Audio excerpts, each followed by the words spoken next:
Oke, selamat datang kembali Sobat Hebat Lapas Kelas 2A Kediri di acara Pas Ngobrol yang membahas berita aktual seputar pemasyarakatan, khususnya di Lapas Kelas 2A Kediri. Ya, dengan saya Chandra Diki Triyono, kali ini saya berkesempatan untuk menjadi host di acara podcast pada hari ini. Gimana kabar pemirsa yang ada di rumah? Semoga sehat selalu ya, dan jangan lupa untuk selalu memakai masker, mencuci tangan dan jaga kebersihan karena sekarang ini masih pandemi COVID-19. Oke, kali ini kita kedatangan tamu yang sangat spesial, yaitu adalah mantan dari warga binaan pemasyarakatan kelas 2 Kediri. Dia adalah seorang wanita yang banyak kreatifnya dan bakatnya. Oke, tidak usah panjang kali lebar kali tinggi ya. Langsung saja kita perkenalan dengan Mbak sebagai berikut ya. Silakan Mbak. Halo, nama saya Dian Kusumawati. Saya mantan warga binaan Lapas Kelas 2A Kediri. Saya lahir di Kediri, saya juga tinggal di Kediri. Saya ibu dari seorang anak yang berusia 5 tahun. Dan saya sekarang sudah bebas karena adanya program asimilasi rumah. Oh, berarti asli wong Kediri ya Mbak ya? Iya. Oke, mungkin bisa diceritakan Mbak, bagaimana kok bisa Mbaknya itu bisa masuk ke lapas kelas 2 Kediri yang tentunya tuh orang-orang tidak ingin untuk masuk ke lapas Kediri. Iya, pastinya ya. Jadi ini ceritanya panjang loh, Oh iya, nggak apa-apa Mbak, biar orang-orang tuh tahu semuanya. Oke. Jadi ceritanya gini, saya itu kan orang bisnis ya. Saya bersama beberapa klien saya itu orang yang istilahnya yang pegang modalnya dan saya yang mendistribusikan uang mereka dengan barang yang mereka inginkan, yaitu handphone. Oh ya, handphone itu ya. Oke. Nah, yang namanya bisnis ya, kadang kita ada di atas, kadang ada di bawah gitu. Tidak selalu mulus di atas ya berarti ya. Betul. Nah, waktu itu saya ada kendala di stok barang, di mana uang-uang mereka itu sudah masuk di saya, dan ternyata barangnya itu stoknya menipis dan semakin habis gitu ya. Sampai pada akhirnya mereka, klien-klien saya itu mintanya tetap barang. Ayo Mbak carikan barang ini, kalau uangku nih kalau seminggu nih harusnya udah dapat untung gitu. Mereka mikirnya kayak gitu. Ya, pokoknya dia mikirnya tuh untung ya Pak ya. Nggak mau rugi ya. Walaupun benar. itu barangnya nggak ada, tetap harus minta dicarikan maunya barang. Akhirnya karena ya saya pengen ya jaga kepercayaan klien-klien saya, akhirnya usaha saya mengatasi masalah itu, saya carikan barang yang mereka mau itu, tapi dengan harga yang relatif jauh lebih tinggi. Di situ juga atau di beda tempat? Beda tempat ya. Nah, akhirnya sampai di situ, sampai kehabisan dana kan, tabungan habis, mobil juga udah kejual. Buat ganti itu semua tadi ya? Buat nutup ke klien itu. Sampai ada beberapa klien itu yang belum ketutup. Masih ada beberapa itu kita mengadakan perjanjian damai. Nah, di situ mereka mau saya itu nyicil per bulannya itu bersedia gitu. Nah, ya alhamdulillah ya, meringankan saya juga. Terus yang ada beberapa ini yang melaporkan ini siapa? Nah, ini beliaunya ini nggak mau ngasih saya keringanan. Nggak boleh dicicil itu ya? Nggak mau dicicil, maunya langsung cash, nominalnya segitu gitu ya. Sekarang kalau jangankan nominal 10-20 juta ya, 1 juta aja kalau sehari tuh mungkin kita nggak bisa dapet ya. Nah, itu bahkan itu nominalnya itu puluhan sampai ratusan. Nah, itu kalaupun kita mau pinjam ke bank juga pasti kan ada prosesnya juga. secepat langsung satu hari bisa cair langsung, nggak bisa ya. Nggak bisa kan. Terus akhirnya Nah, gimana itu? akhirnya waktu itu saya udah kehabisan dana, mereka terus minta uang mereka terus. Ya udah wes Mas, saya nyerah kalau kayak gini. Pasrah ya Mbak itu? Saya udah pasrah, kalau terserah jenengan maunya gimana. Mungkin mereka awalnya cuma ngertak atau ngancem gitu ya, mau dilaporin lah atau apalah gitu. Ya udah, saya jawab terserah, kalau jenengan maunya jalur hukum. Mau menuntut itu monggo. juga Mbaknya udah pasrah ya. Yang sebenarnya itu kan bukan murni kesalahan Mbaknya ya. Iya, sebenarnya kalau mau dibicarakan baik-baik, musyawarah kan masih bisa gitu loh. Kayak klien saya yang lain kan juga masih ini kan. Padahal kan kliennya Mbak kan banyak. Cuman ada berapa orang Mbak? 2 orang yang nggak mau seperti itu ya? Iya. Ada 2 orang. Akhirnya 2 orang itu melaporkan? Melaporkan saya. Waktu itu saya habis jalan sama anak saya, pulang ke rumah itu saya pamitan sama anak, sama suami, sama orang tua. Karena apa ya? Karena memang saya udah merasa hari ini saya nggak pulang, gitu. Dan habis pamitan itu langsung saya berangkat sendiri ke Polresta bersama klien saya itu. Jadi Mbak itu langsung datang ke Polres ya? Jadi nggak sampai polisi itu menjemput Mbak ya? Enggak, karena memang udah pasrah ya. Iya. Terserah nanti Jadi hasilnya ada apa. itikat baik juga dari Mbak ya? Akhirnya yang menuntut itu 2 orang? Iya, 2 orang. Dengan pasal apa Mbak? Pasal 378, itu pasal penggelapan. Iya, semua 378. Jadi 2 orang menuntut dengan pasal yang sama ya? Akhirnya vonisnya itu berapa tahun? Vonisnya itu yang 1 tahun 6 bulan, yang satunya 1 tahun 8 bulan. Totalnya 3 tahun 2 bulan. 3 tahun 2 bulan ya? Untuk mulainya di sini tahun berapa? Tahun 2019 bulan Januari. Bulan Januari itu udah masuk di Lapas Kediri ya? Di Polres dulu baru di Lapas ya? Waktu itu Polresnya lagi renovasi salnya. Jadi sehabis penyidikan kita langsung berangkat ke Lapas. Oke, mungkin di benak Mbak gimana? Pertama kali lihat Lapas, apakah semenyeramkan seperti berita-berita yang ada di luar sana atau malah justru sebaliknya? Awalnya gini ya, saya juga mikirnya kalau Lapas itu tempat yang menakutkan, mengerikan lah, kayak yang digambarkan di film, di sinetron gitu ya. Tapi waktu pertama saya masuk sini, terus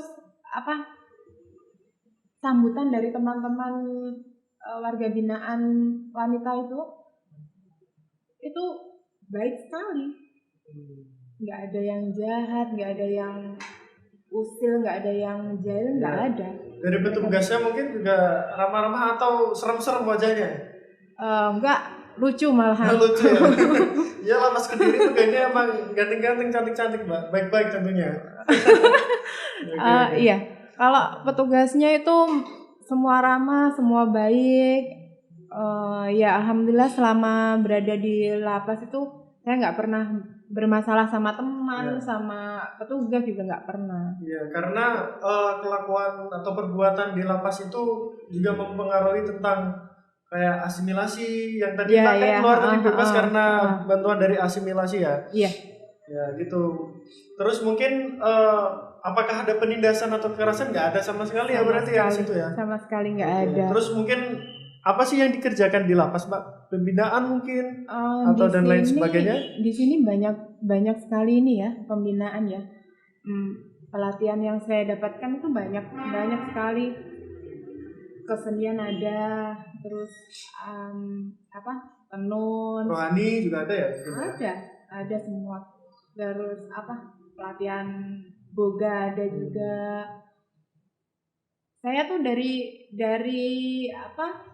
awalnya yang nggak bisa jahit jadi bisa jahit, nggak bisa rajut jadi bisa ngerajut.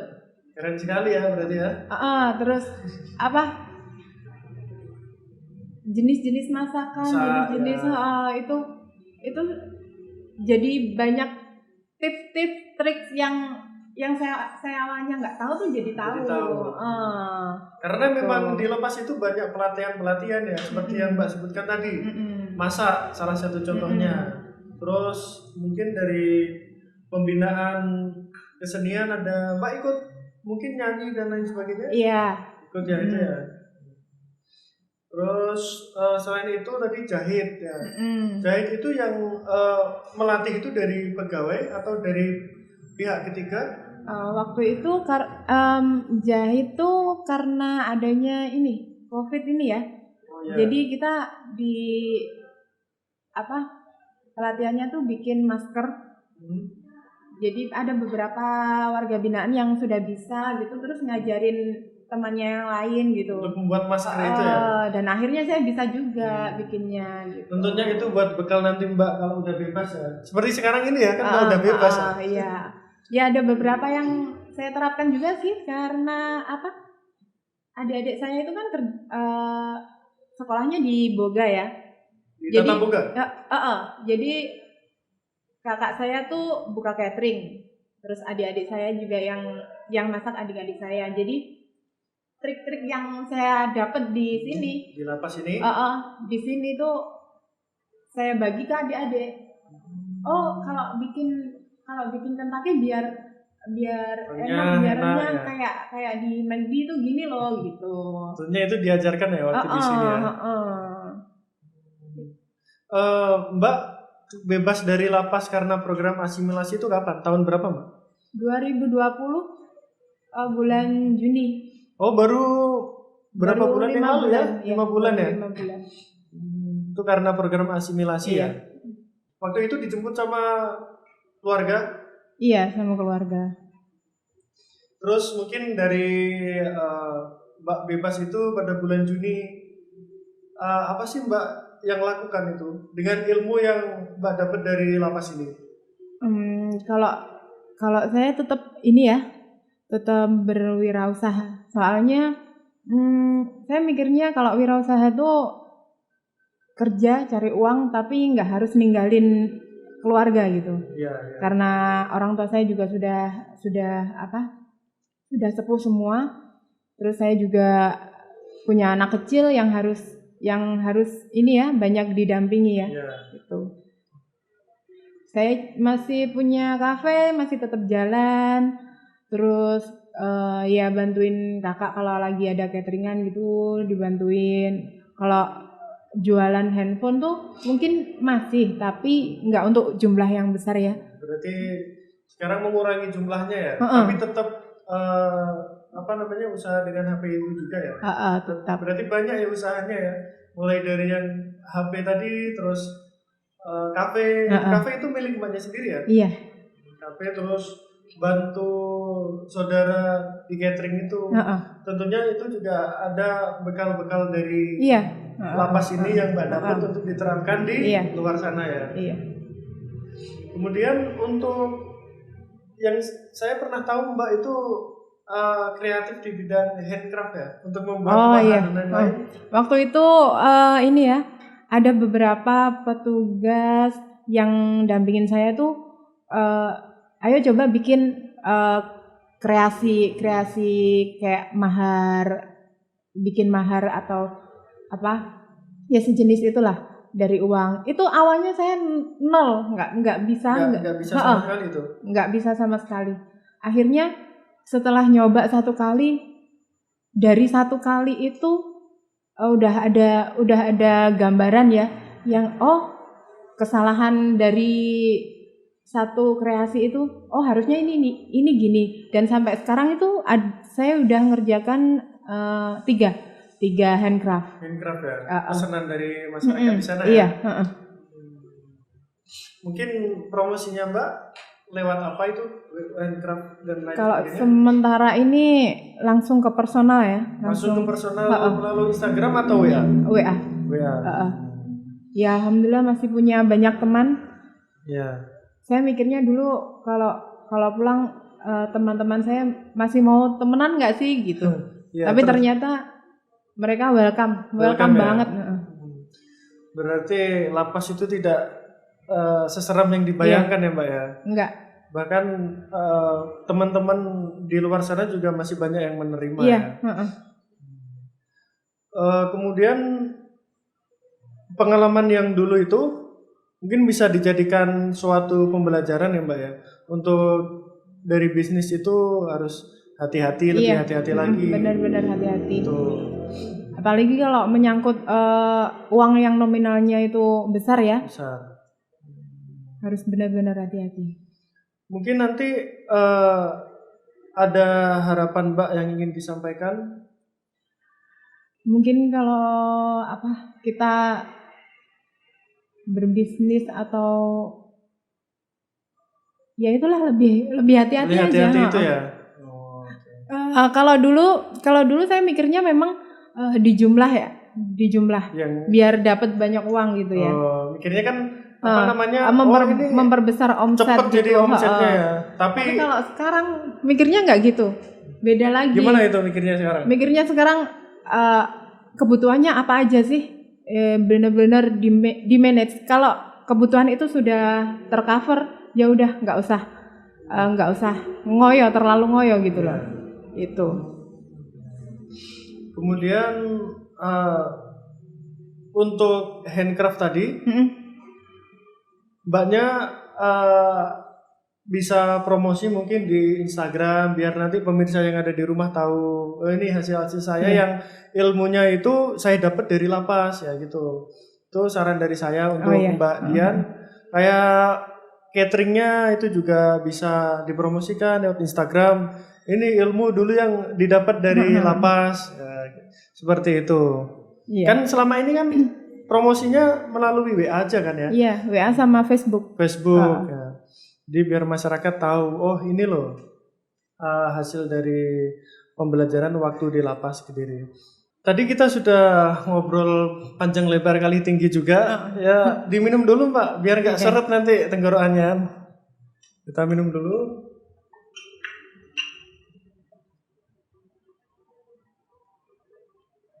Di sini kita santai aja ngobrol-ngobrol, biar pemirsa atau penonton yang ada di rumah itu tahu gimana sih gambarannya di lapas ini. Tidak menyeramkan yang telah dibayangkan. Di sini tidak ada penindasan dan juga tidak ada kekerasan. Di sini kita di lapas ini suatu pembinaan. Pembinaannya pun ada banyak, ada pembinaan kemandirian, pembinaan kesenian, dan lain sebagainya.